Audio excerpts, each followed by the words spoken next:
Et dans cette vidéo, on va voir comment créer une application de A à Z avec Claude Code sans savoir coder évidemment. Donc on va finir avec une application web que vous pouvez utiliser. Je vais vous mettre un aperçu juste ici. C'est une application dont moi j'ai besoin parce que c'est une application qui va me servir pour créer du contenu pour ma chaîne, parce que je suis en train de relancer la création de contenu. Et je me suis dit quoi de mieux que vous montrer concrètement comment je fais pour créer des applications, parce que c'est exactement ce qu'on fait pour nos clients. Et donc vous amener avec moi dans mon process de création d'applications. Donc on va commencer un nouveau projet sur Cursor, je vais ouvrir une nouvelle fenêtre. Alors si jamais vous n'êtes pas familier avec Cursor, j'ai fait une autre vidéo sur ça qui vous expliquera comment setup tout ça sur votre ordinateur. N'hésitez pas à aller la regarder. Hop, donc on va créer un nouveau projet que je vais appeler SaaS au Content. Donc c'est un logiciel qui va nous servir à faire du contenu pour mes réseaux sociaux, que ce soit sur Instagram, LinkedIn, YouTube, Twitter, Threads, TikTok, Short. En gros, l'idée, c'est de processiser au maximum ma création de contenu pour que je n'ai plus qu'à trouver des idées, à valider des scripts, à faire des recordings, etc. Mais que j'ai quelque chose qui soit extrêmement simple pour publier de manière automatique, pour avoir des agents qui vont me faire une analyse de la concurrence, faire une analyse des scripts. Donc, on va travailler sur tout ça un petit peu ensemble. Je vais vous montrer les premières étapes. On va pas faire l'application en entier ensemble parce que ce serait une vidéo qui durerait 10 heures. Ce serait extrêmement dense. L'idée, c'est que vous puissiez tirer un maximum de valeur en un minimum de temps. Donc ici, je vais faire mon setup habituel, je vais ouvrir Claude Code, ok, et je vais commencer à lui parler. Alors pour lui parler, moi j'utilise une application qui s'appelle Super Whisper, que je vous conseille de télécharger, c'est totalement gratuit, ça vous permet de parler à Claude Code sans avoir à écrire avec votre clavier les prompts. Donc sur la durée, ça vous fait économiser des heures et des heures chaque jour. Donc je vais faire mon premier prompt. On va créer un SaaS out of office qui sera brandé comme la brand d'out of office, qui va nous permettre... Donc la première chose que je vais faire, que je conseille qu'à moitié, ça va dépendre du genre de projet sur lequel vous travaillez. Là on est sur un projet qui est totalement isolé, donc je vais lui faire bypass permission, comme ça Claude va pouvoir continuer sans avoir à me demander tout ce qu'il veut faire. Donc c'est des choses qui vont être assez simples, ça va être de la création de fichiers, de la création de pages, de la création de database dans Supabase, etc. Je vais lui dire voilà, on va créer un SaaS pour créer mon contenu de manière assistée avec l'IA pour aller beaucoup plus vite, beaucoup plus simplement ensemble. Donc il y aura plusieurs features. La première, ça va être évidemment une homepage. Dans cette homepage, on aura un onglet Analytics avec les datas, on aura un onglet idées de contenu, on aura un onglet calendrier de contenu, on aura un onglet design qui va nous permettre de faire les miniatures YouTube et les infographies et dès qu'on aura besoin de faire une illustration de manière générale, et un onglet lead magnet qui va nous permettre de faire des lead magnets. Et je vais rajouter un petit dernier onglet. Et un onglet veille, marché, avec des comptes qu'on aimerait traquer pour avoir un petit peu les bonnes idées de contenu aussi après. Voilà, donc je lui envoie tout ça. Alors, je couperai peut-être la vidéo, parce qu'on va pas faire tout ça ensemble, ça prendrait vraiment des heures et ça serait extrêmement dense. Maintenant, vous allez avoir un bon aperçu de la manière dont je crée des applications avec Claude Code. Et vous allez voir. Donc là, il y a un truc super important, c'est quand vous créez une application, vous allez avoir besoin d'un front-end. Donc c'est ce que Claude va créer, les pages, les fonctions qui vont faire que les pages sont interactives, etc. Et derrière, vous allez avoir besoin d'un back-end. Donc là où vous mettez votre donnée, donc des bases de données si vous voulez. Pour ça, nous on utilise une solution qui s'appelle Supabase, qui est la plus réputée entre guillemets. Ça ressemble à ça. Qui est la plus réputée entre guillemets, et je vous conseille vivement de l'utiliser étant donné que c'est selon moi la plus simple à utiliser et la plus économique. Donc vous avez juste à vous créer un compte sur Supabase et ensuite vous le connectez directement à Claude. Pour connecter à Claude, petit rappel, ça se passe juste ici, à côté du petit plus, dans connecteur. Vous avez juste à ajouter un connecteur, hop, et derrière taper Supabase. Voilà, c'est aussi simple que ça. Et derrière, donc ce que je viens de faire en fait avec l'agent, je l'ai pas record malheureusement, c'est que je lui ai dit de créer du coup un nouveau projet Supabase pour abriter l'application directement qu'on est en train de créer. Et donc là, l'agent vient de me sortir un lien localhost qui nous permet de visualiser du code avant qu'il soit publié sur internet de manière locale dans notre machine, donc dans notre ordinateur en l'occurrence. Je vais ouvrir ce lien directement à droite, comme ça on va être en mesure de suivre les avancées de ce projet tout au long de la chose. Hop. Donc alors moi j'ai un petit peu triché parce que Claude Code a dans son fichier claude.md, on fera peut-être une vidéo dédiée à ce fichier là, toute la partie branding sur Out of Office, donc il a un peu mes couleurs, tout ce qu'on utilise, etc. Donc ça me fait gagner un petit peu de temps, mais vous voyez que dès la V1 il m'a sorti quelque chose comme ça qui me permet d'avoir un mode nuit, un mode jour, hop, et de suivre un petit peu ce qui se passe sur l'ordinateur et une vue bien sûr qui s'adapte à l'ordinateur en termes de design. Ensuite on va rien avoir d'autre ici, voilà, avoir de l'idéation avec de l'IA, etc. Donc on va passer un petit peu aux autres projets. Je pense que le premier qu'on va faire ensemble dans cette vidéo, c'est le calendrier éditorial. Sur le reste, c'est un peu plus technique et j'ai peur que ce soit simplement... Donc on va commencer par calendrier éditorial. Hop, et je vais lui expliquer ce que je veux. En gros, j'aimerais avoir une vue Kanban qui me permet de suivre un petit peu ce qui se passe au niveau de la production avec différents statuts. Le premier, c'est à faire. Le deuxième, ça va être rédigé. Le troisième, ça va être prêt. Et ensuite, on va avoir design. Et ensuite, on va avoir publié. Je suis pas encore sur ça. Hop. Et je vais ajouter Et ensuite une vue calendrier naturellement qui nous permet d'avoir donc tous les posts qui ont une date sur un calendrier et tous les posts qui n'en ont pas à disposer sur le calendrier directement. Et ajoute aussi la fonctionnalité pour archiver des posts assez facilement dans l'application, directement depuis la page calendrier éditorial. Voilà, donc à première vue, ça peut paraître assez rapide la manière dont c'est fait. La vérité, c'est que construire un SaaS avec Claude Code en 2026, c'est quand même assez long et laborieux.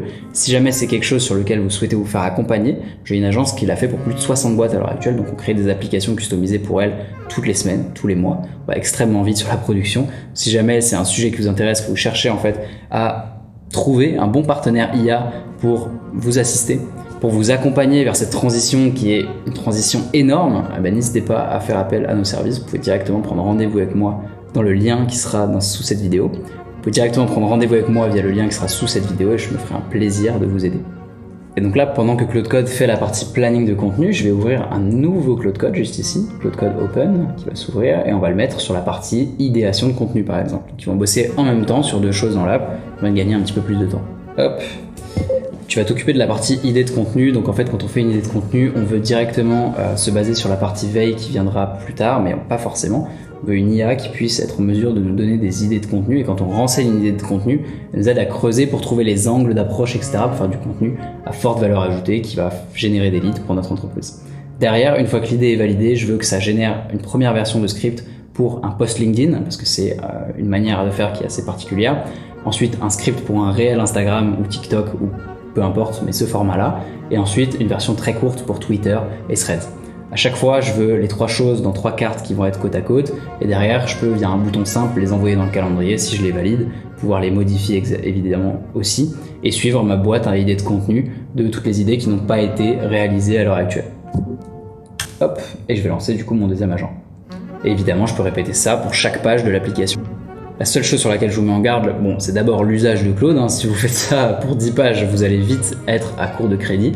Et la deuxième, c'est évidemment de jamais faire ça sur des features qui vont être transverses, c'est-à-dire que plusieurs agents vont travailler dessus en même temps, étant donné que ça va poser problème et ça va faire que vos Claudes en fait vont tourner en boucle sur du code et vous dépensez vos crédits sans avancer. Donc voilà. Ensuite, une chose qui va être super importante vu qu'on va utiliser de l'IA dans l'application, c'est de créer une clé d'API pour Anthropic ou n'importe quel modèle d'IA que vous voulez utiliser et l'insérer dans les secrets d'application sur Vercel.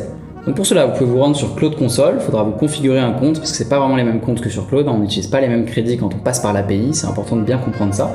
Quand on passe par l'API, en fait, vous allez mettre des crédits dans un wallet avec une carte bancaire qui sera liée et vous allez taper dedans à mesure que vous utilisez l'API Claude. Donc vous ne payez pas un abonnement mensuel, c'est pas du tout d'abonnement mensuel. Par contre, vous allez payer tous les X jours sur l'API. Hop, je vais ici créer une clé d'API. Voilà, vous l'appelez comme vous voulez. Voilà, vous sélectionnez une date d'expiration. Alors moi souvent je mets jamais, c'est pas forcément recommandé, mais bon, vous pouvez le faire aussi. Vous créez la clé, vous la copiez et ensuite vous allez pouvoir soit la donner à Claude directement, mais pareil c'est pas du tout conseillé, soit la mettre directement dans vos secrets Vercel. Donc pour ça vous pouvez demander à Claude directement où est-ce que vous devez mettre la clé d'API. Voilà, donc pendant ce temps-là Claude a fini sur la partie calendrier, donc je vais tester tout ça, je vais créer un post, je marque test. Bon, déjà la pop-up je trouve qu'elle est pas terrible, j'aurais préféré qu'elle soit beaucoup plus grande, donc c'est la première chose qu'on va lui demander. Ensuite j'ai les formats, ça c'est assez cool, il manque Twitter donc je vais lui faire savoir aussi. Date de publication, je vais le mettre pour demain par exemple. Hop, alors forcément ici, donc à faire, ok, je crée le post et ensuite super, donc il m'a déjà activé le drag and drop, donc ça c'est top, c'est un truc que j'aime bien. Ensuite dans le calendrier, je vais pas le voir apparaître alors que j'ai mis la date. Est-ce que c'est parce qu'il est en affaires? Si je le mets en prêt, donc toujours pas. Si je le mets en publié, donc toujours pas. Donc là on a un problème apparemment sur ça, donc je vais lui dire tout ce que je viens de remarquer. La pop-up de création de poste, j'aimerais qu'elle soit plus grande, qu'elle prenne plus de place et qu'elle soit plus simple à utiliser, qu'on ait un code couleur par rapport au format utilisé, donc LinkedIn égale bleu, réel égale violet, Twitter égale gris, orange plutôt, et autre, il n'y a pas besoin de voir autre en fait. Donc ça c'est important, il faut ajouter du coup Twitter. Ensuite quand je mets la date sur le calendrier je vois rien, donc ça c'est pas terrible. Et mec que le calendrier chaque jour soit un carré et qu'on ait à droite la possibilité de drop des posts qui n'ont pas de date directement sur le jour qu'on souhaite. Aussi n'importe quel post qui a une date doit apparaître dans le calendrier, donc en fait même s'il est en affaires etc, ça y a pas de sujet là-dessus. Voilà, aussi simple que ça. Donc pour aller un petit peu plus vite, je vais lancer les agences sur toutes les pages qu'on a dans le SaaS. Alors on va créer la partie design de l'application. Donc sur ça, je dois avoir un volet pour choisir le genre de design que je vais créer et avoir une galerie qui historise aussi les designs qu'on a créés. Pour ça, je veux miniature YouTube, miniature YouTube, infographie pour LinkedIn, couverture de lead magnet. Et pour l'instant, ça va être tout. Assez simple. En fait, ajoute aussi illustrations, qui seront des illustrations donc au format miniature YouTube, mais pas forcément avec des humains, etc. Donc plutôt des illustrations pour LinkedIn, Twitter, etc. Là, je sais pas trop dans quoi je m'aventure, on testera à mesure, mais vous avez l'idée pour la manière dont on le réalise en tout cas. Donc dans Cursor, ce qui est sympa, c'est que quand vos Claude Code ont fini, vous avez une petite pastille de notification, donc vous pouvez savoir, comme vous en avez plein qui travaillent, c'est très pratique. Et donc j'enchaîne avec la partie veille dans l'app. Donc pour ça, on veut pouvoir ajouter des comptes à traquer. Et donc pour les traquer, il va falloir qu'on utilise Apify, ou alors si tu as quelque chose d'autre à me soumettre, mais un outil qui paye à l'usage. Je vous expliquerai ce que c'est Apify juste après. Et donc dans la partie veille, je dois pouvoir traquer des concurrents, voir leur contenu, voir ce qui se passe sur le marché, et avoir des insights aussi sur le marché avec de l'IA qui puissent être utilisés après par la partie ID, mais t'en occupe pas pour l'instant. Voilà. Et donc j'ai parlé d'Apify, c'est quoi? C'est un service qu'on va utiliser souvent quand on crée des applications, parce que c'est des scrappers en fait qui nous servent beaucoup quand on va vouloir scraper des posts sur LinkedIn, sur Instagram, des vidéos sur YouTube, ce genre de choses. Il y a besoin de passer par des services externes, et donc Apify est un de ces services. Voilà. Donc, vous savez au moins de quoi je parle, et c'est des services qui sont facturés, comme je le disais, à l'usage et non pas par des abonnements faramineux. Bon, il y a un petit abonnement sur Apify quand même, mais ça vous permet du coup de contrôler un petit peu les coûts, d'avoir une maîtrise et du coup de payer que ce que vous consommez réellement. Pour la génération d'images, j'ai décidé que j'allais tester plusieurs API, plusieurs modèles, etc. en termes de LLM. Donc pour faire ça, moi j'aime bien utiliser OpenRouter. Donc OpenRouter, c'est un service qui vous permet d'avoir en fait avec une seule clé d'API un accès à littéralement tous les modèles du marché. C'est un petit peu plus cher que si vous passiez avec les modèles en direct, mais du coup c'est pas mal quand vous êtes dans une phase d'itération, de testing, pour pas avoir à mettre toutes les clés d'API directement. Voilà, c'est un petit conseil si vous voulez regarder. Voilà, c'est un petit conseil si vous voulez jeter un coup d'œil, OpenRouter. Alors maintenant, je vais vous donner toutes nos astuces qu'on utilise pour la partie purement design, pour faire de l'UI, de l'UX, créer des dashboards qui sont cool, avec des graphiques qui sont sympas et des features qui sont intéressantes dans nos applications. Donc on utilise des sites de librairie qui sont plus ou moins connus. Alors les deux qu'on utilise le plus, ça va être Ask Eternity directement, qui vous donne en fait des composants que vous pouvez copier-coller dans votre Claude Code. Donc imaginons, alors vous avez des templates de sites déjà faits, etc. Donc c'est vraiment super intéressant comme plateforme. Vous allez avoir plutôt des cartes, si jamais vous voulez faire voilà, des effets comme celui-ci, des choses qui sont comme ça, voilà, des cartes qui peuvent avoir des effets, des animations. Il y a énormément de choses ici dans cette application, donc nous c'est quelque chose qu'on utilise beaucoup. Par exemple pour faire des backgrounds, enfin, vous pouvez faire vraiment beaucoup de choses. Et donc pour ça, je vous invite à aller jeter un œil du côté de Ask Eternity UI, et dans l'usage c'est extrêmement simple. Vous avez juste à aller sur la partie qui vous plaît. Imaginons que je veux mettre ça dans mon application, je vais faire directement copy prompt as builder et je vais le donner, je vais le copier-coller dans mon curseur et lui dire voilà, ajoute cette feature là, et il va l'ajouter directement dans l'application, donc c'est génial. Un autre site qu'on utilise qui est complètement gratuit, c'est ShadCN, juste ici. Donc ça c'est plutôt pour les graphiques quand vous voulez faire de l'analytics, donc si vous faites des reporting, ce genre de choses, c'est extrêmement pratique parce que vous avez des graphiques qui sont très stylés, honnêtement, qui vous permettent voilà, de vous épargner un petit peu du temps, des back and forth sur la partie purement design, UI, UX. Donc ça, je vais l'utiliser directement pour notre partie accueil, avec par exemple un suivi du nombre de posts par semaine, par exemple, avec des bar charts. Pour ça, je vais aller dans bar charts, et je vais prendre ici ceux qui me plaisent. Par exemple, voilà, celui-là, on va copier directement. Donc là, vous copiez le code, en fait, de manière générale. Vous avez juste à dire à votre curseur.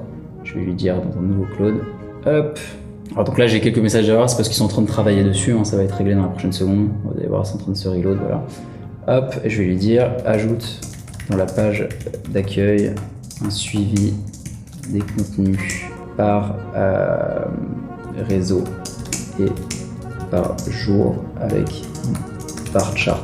Donc là c'est plutôt pour l'exemple que je fais ça, c'est pas vraiment quelque chose qui va être très utile dans mon application. Ensuite, ok, donc maintenant super important, comment je viens de push le projet sur GitHub. Donc je viens juste de lui dire push le code sur GitHub sur un repo. Donc un repo c'est un folder un petit peu comme dans Google Drive, vous voyez, un dossier. Et je lui ai dit voilà, dans un projet qu'on va appeler au Contensas juillet 24, parce qu'on est le 24 juillet. Et je lui ai dit voilà, de le déployer sur Vercel et de me donner le lien. Donc en fait c'est lui qui va chercher de tout envoyer sur GitHub, de faire le déploiement sur Vercel, de tout faire, etc. Donc maintenant ça va me donner un vrai lien en prod, un lien internet, donc pas un lien localhost, qui fait que si je veux l'envoyer à des gens, ce sera possible. Enfin voilà, c'est l'hébergement concrètement sur internet. Vous voyez que je ne suis pas sorti de Claude Code, j'ai juste connecté GitHub, mon Supabase en amont, je vous avais montré, et Vercel, et ça c'est juste dans mon Claude, et ensuite c'est lui qui charge tout. C'est assez fabuleux. Voilà, donc maintenant on va gérer un cas un petit peu particulier, c'est le cas de pré-planifier des posts sur les réseaux sociaux, et pour ça il va falloir qu'on utilise les API des réseaux sociaux. Alors vous avez deux choix pour ça, soit vous utilisez l'API directement du réseau social, soit vous passez par un agrégateur d'API. Et en l'occurrence c'est exactement ce qu'on va faire, on va utiliser un outil qui s'appelle Zernio, et qui permet justement d'auto-poster sur toutes les plateformes de manière extrêmement simple. Ça coûte un peu plus de 5 € par compte, c'est assez ok en termes de coût côté outil. Donc pour ça, vous n'avez qu'à créer un compte sur Zernio, créer une clé d'API, et ensuite on va la donner directement à Claude, les mettre dans les environnements Vercel, comme on l'a fait tout à l'heure, dans les secrets. Et donc je vais lui dire, voici une clé d'API Zernio, créer une page Settings pour connecter mes comptes sur chaque réseau social qui nous sera utile. TikTok, Shorts, LinkedIn, Twitter et Threads. Voilà, donc tous mes agents sont en train de travailler. Là, vous voyez, j'ai déjà fait pas mal de features en vrai dans l'app. Tout ce qui va me rester, c'est de faire du back and forth. Ça peut durer encore des heures. Là, j'ai mis que certaines parties de la vidéo, évidemment, parce que ça prend du temps tout ça. Et au bout de quelques heures, j'aurai probablement quelque chose de satisfaisant. En tout cas, c'est le genre de... Voilà, donc maintenant, tout ce qui me reste à faire, c'est continuer de faire du back and forth avec les agents qui sont en train de build l'app. J'en ai encore pour plusieurs jours de travail, probablement, pour arriver sur un résultat qui va matcher parfaitement mon problème, parce que faire quelque chose qui correspond à 60-70%, c'est extrêmement rapide. Ensuite, aller chercher les 40-30% restants, c'est extrêmement long. C'est un petit peu le piège dans l'IA sur Claude Code. Donc voilà, je vous épargne tout ça. En tout cas, j'espère que vous aurez pu tirer de la valeur sur ce process de création qui est extrêmement simple, on va pas se mentir. J'utilise beaucoup de choses pour aller de plus en plus vite, comme je vous l'ai montré. N'hésitez pas à vous abonner à la chaîne si jamais ce genre de vidéo vous plaît, à me poser vos questions si jamais vous en avez. Et si jamais c'est un sujet que vous souhaitez déléguer pour votre boîte, n'hésitez pas à prendre rendez-vous avec nous. Ça fait 1 an qu'on automatise des boîtes, on a bossé avec plus de 60 entreprises, que ce soit des PME, des TPE ou des boîtes un petit peu plus grosses dans la prestation digitale, dans le marketing digital ou dans le service de manière générale. Voilà, n'hésitez pas à prendre rendez-vous avec moi. Là, je serais ravi de discuter avec vous de tous ces sujets-là. Évidemment, ça n'engage à rien. Et moi, je vous dis à très bientôt.